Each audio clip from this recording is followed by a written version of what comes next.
Sejam todos bem-vindos ao canal Companheiros da Luz. Leitura do livro Obreiros da Vida Eterna. Coleção A Vida no Mundo Espiritual, obra do Espírito André Luiz, por Chico Xavier. Iniciemos então a leitura do capítulo 5. Irmão Gotuso. Apresentado ao irmão Gotuso, espontânea satisfação felicitou-me o espírito. Imediatamente, reconheci que vigorosos laços de simpatia nos arrastavam um para o outro. Nele, as afinidades com os serviços da esfera carnal eram ainda, sobremaneira, fortes. A conversação, gestos e pareceres denunciavam-lhe a condição. Impregnado de intensas lembranças da vida física, a que se sentia imantado por incoercível atração, não subira, por enquanto, nos nossos círculos de trabalho mais elevado, contando apenas alguns poucos anos de consciência desperta, após acordar na existência real. De início, ofereceu-me elementos para sumariar-lhe a posição. Desencarnara antes de mim, peregrinara muito tempo, através de sendas purgatoriais, e embora houvesse demorado vários anos semi-inconsciente, entre sombras e luzes, apresentava-se em dia com todos os conhecimentos de medicina, propriamente humanos. Sempre supus, confiou-me bem-humorado quando nos vimos a sós, que após a morte do corpo nada mais teríamos a fazer, além de cantar beatificamente no céu ou ranger dentes no inferno, mas a situação é extremamente diversa. Fez significativo parênteses e continuou. Refiro-me à velha definição teológica, porque nunca pude aceitar a tese negativista, em caráter absoluto. Impossível que a vida estivesse circunscrita ao palco de carne, onde o homem desempenha os mais extravagantes papéis, em múltiplas atitudes cênicas, desde a infância até a velhice. Algo deveria existir, sempre acreditei, além do necrotério e do túmulo. Admitia, porém, que a morte fosse maravilhoso passe de magia, orientando as almas a caminho do paraíso de paz imorredoura, ou da região escura de castigos eternos. Nada disso. Contudo, encontrei a vida, em si mesma, com o mesmo sabor de beleza, intensificação e mistério divino. Transferimo-nos de residência, pura e simplesmente, e tanto trazemos para cá indisposições e doenças, como as investigações e processos de curar. Os enfermos e os médicos são aqui em maior número. O corpo astral é organização viva, tão viva quanto o aparelho fisiológico em que vivíamos no plano carnal. Porque percebe-se talvez, em meus olhos a silenciosa notícia de que, em círculos mais altos haveria novidades referentes ao assunto, acrescentou. Pelo menos em nosso plano, a situação é análoga. E continuou sorridente. Ensinavam-nos na crosta planetária, que o homem é simples gênero da ordem dos primatas, com estrutura anatômica dos mamíferos superiores, com postura vertical, dimensões consideráveis de crânio e linguagem articulada.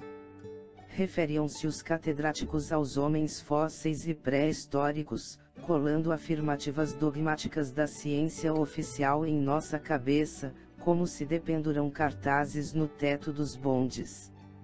Explicava-nos a religião, por sua vez, que o ser humano é alma criada por Deus, no instante da concepção materna, e que, com a morte, regressa ao seio divino para definitivo julgamento, em toda a eternidade, na hipótese de o paciente não ser obrigado a determinadas demoras nas estações desagradáveis do purgatório. Imprimiu novo acento à conversação e considerou.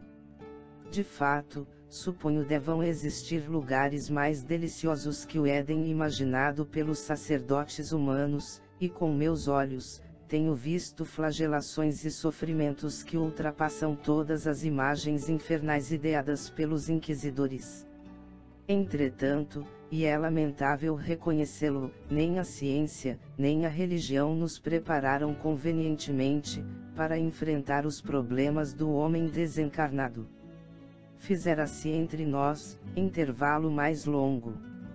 Relanceando o olhar pelo gabinete amplo, reparei o cuidado de Gotuso, na zona de sua especialidade.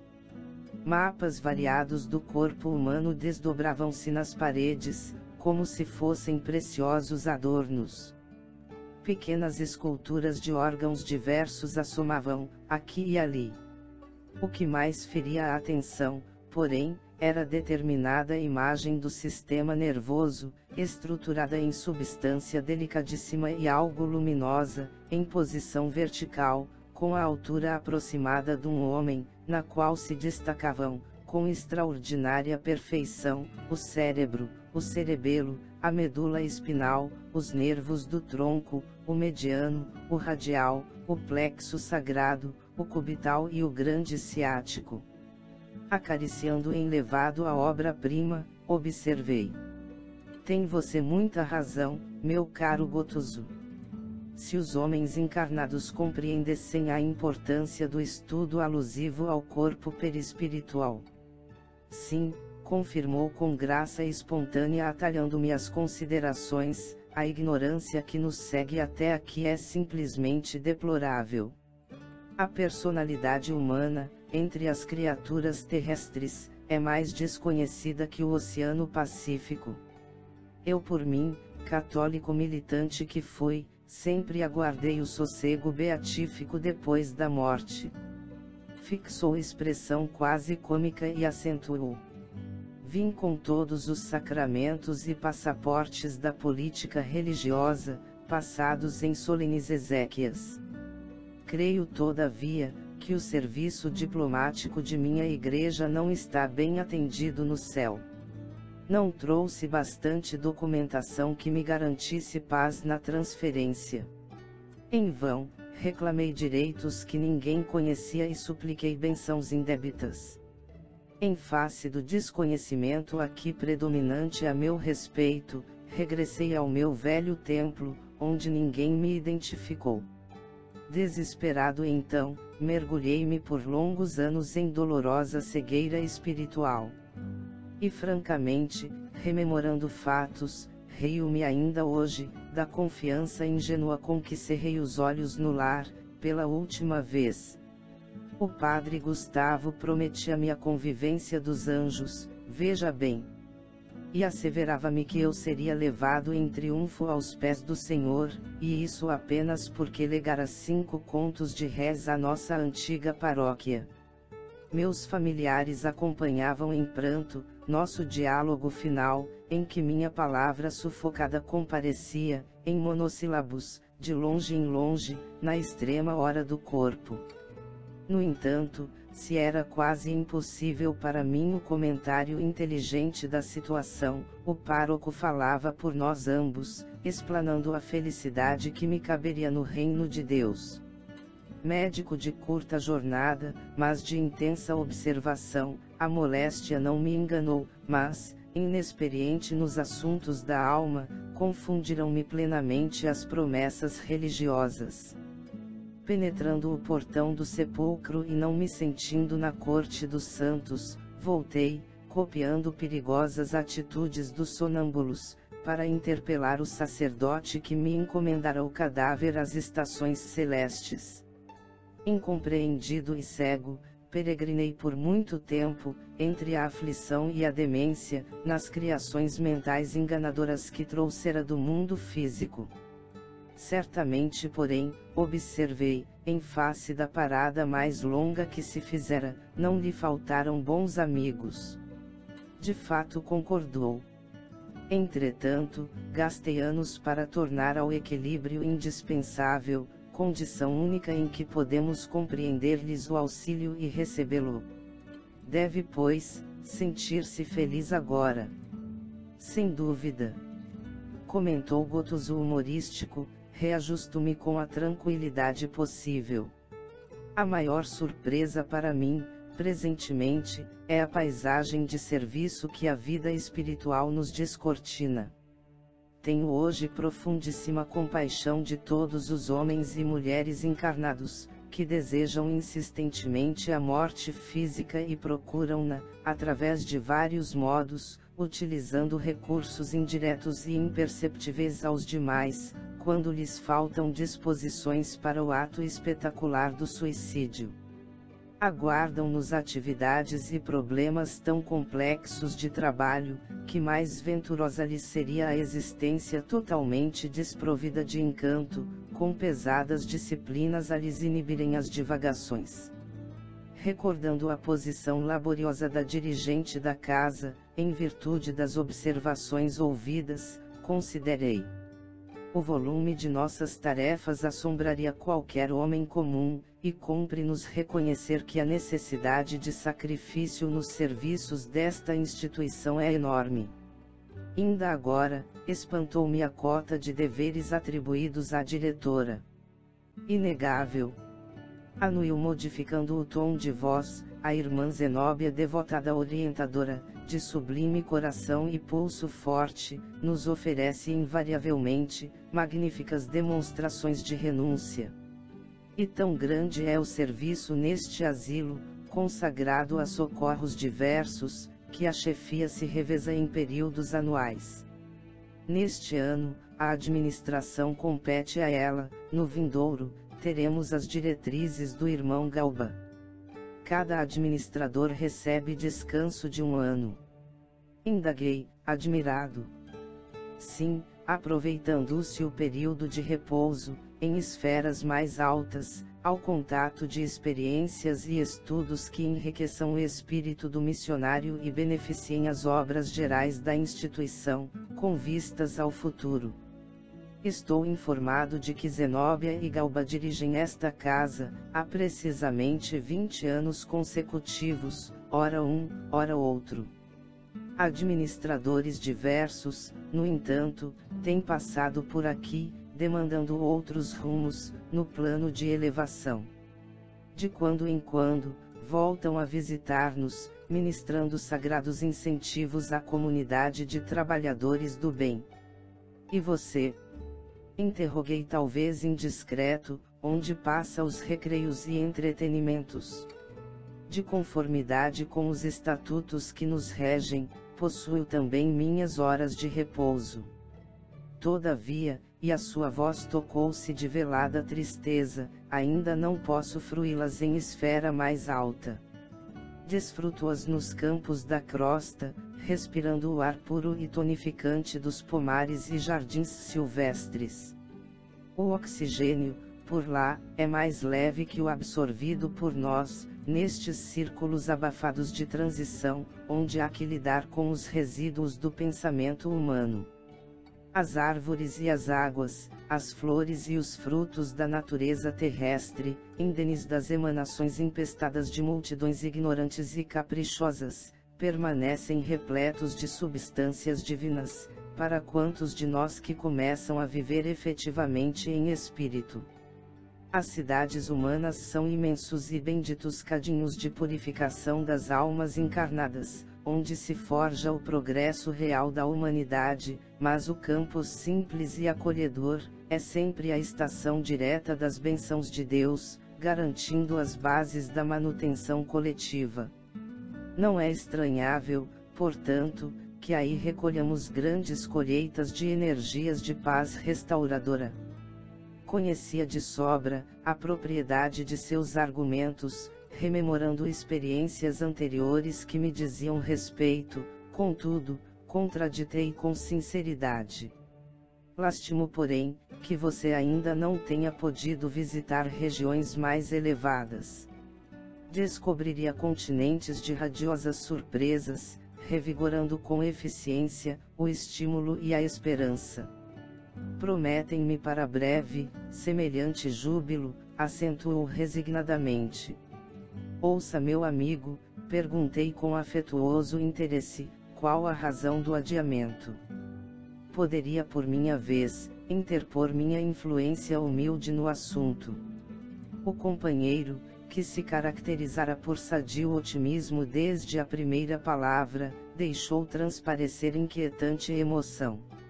Fisionomia transtornada, seus olhos móveis e brilhantes nevoaram-se de pranto, dificilmente contido, e fixando-os talvez no quadro interior das próprias reminiscências, Gotuso explicou-se, com inflexão de amargura. Trago ainda, a mente e o coração presos ao ninho doméstico que perdi com o corpo carnal. Readaptei-me ao trabalho, e por isso, venho sendo aproveitado, de algum modo, em atividades úteis, entretanto, ainda não me habituei com a morte e sofro naturalmente os resultados dessa desarmonia. Encontro-me num curso adiantado de preparação interior, no qual progrido lentamente. Esforçando-se por assumir diante de mim, atitude tranquilizadora, prosseguiu depois de ligeira pausa. Retomando a mim mesmo, após longos anos de semi-inconsciência, voltaram-me a reflexão, o juízo, o equilíbrio. Ó, meu amigo, que saudades torturantes de minha casa feliz!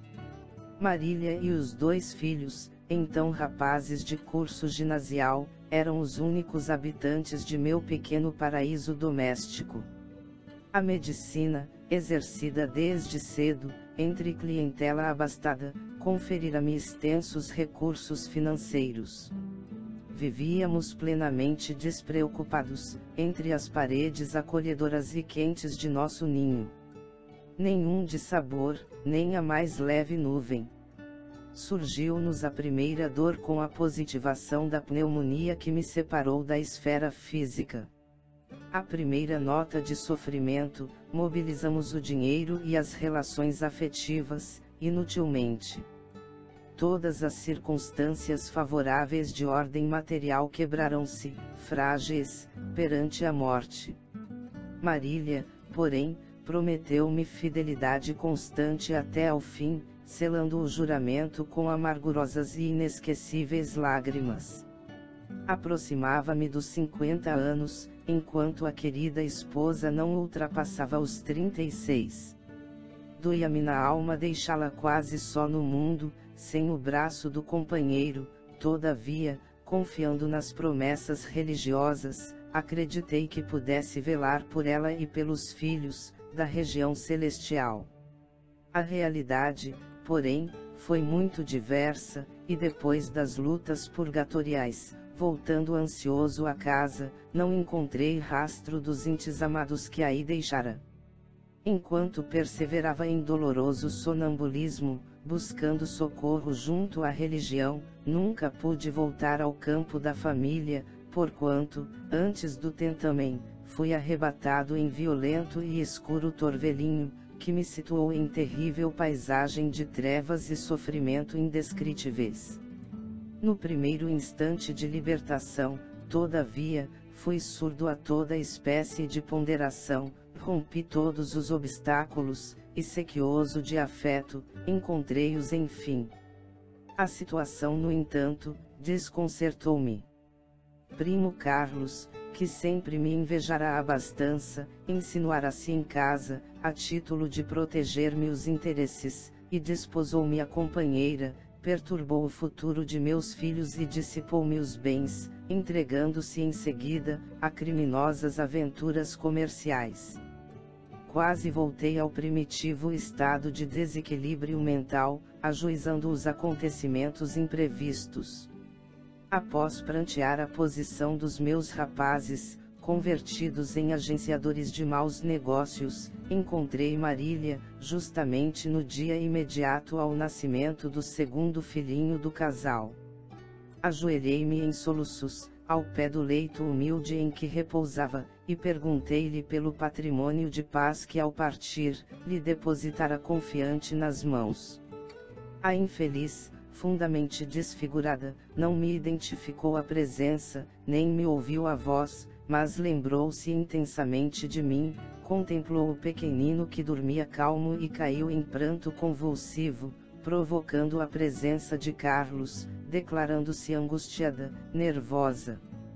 Quando vi chegar o invasor, irascível e detestado, recuei, tomado de infinito horror. Não tive forças. Era isso o que me aguardava, após tamanha luta.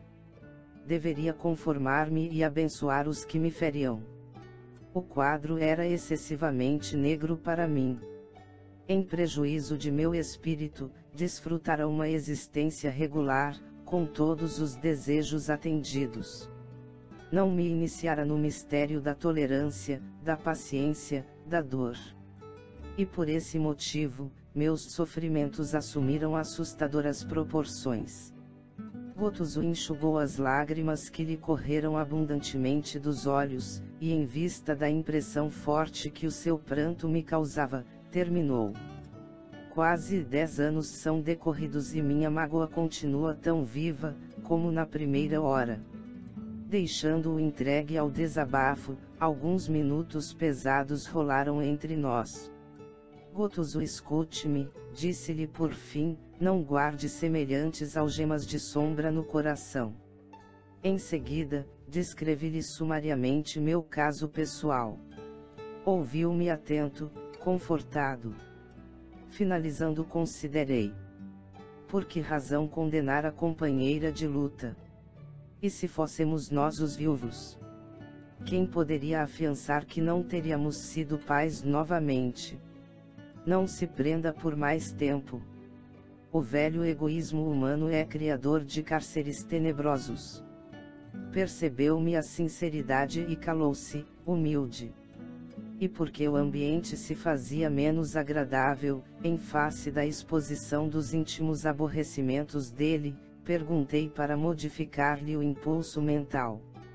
Circunscreve-se o trabalho à assistência aos enfermos, no setor de tarefas que lhes são atribuídas.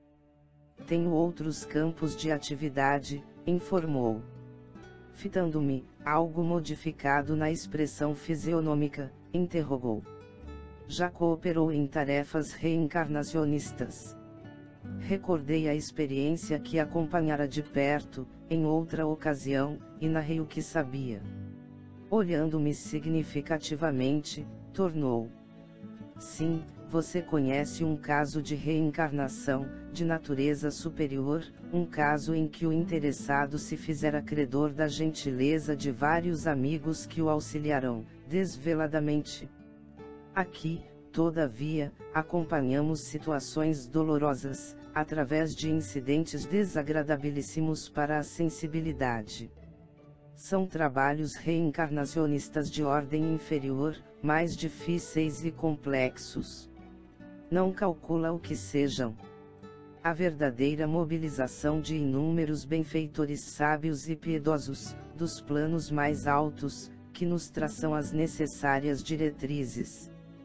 Por vezes surgem problemas torturantes, no esforço de aproximação e ligação dos interessados ao ambiente em que serão recebidos, de tal modo deploráveis, que muito angustiosas para nós se fazem as situações, sendo imprescindível o concurso de elevado número de obreiros.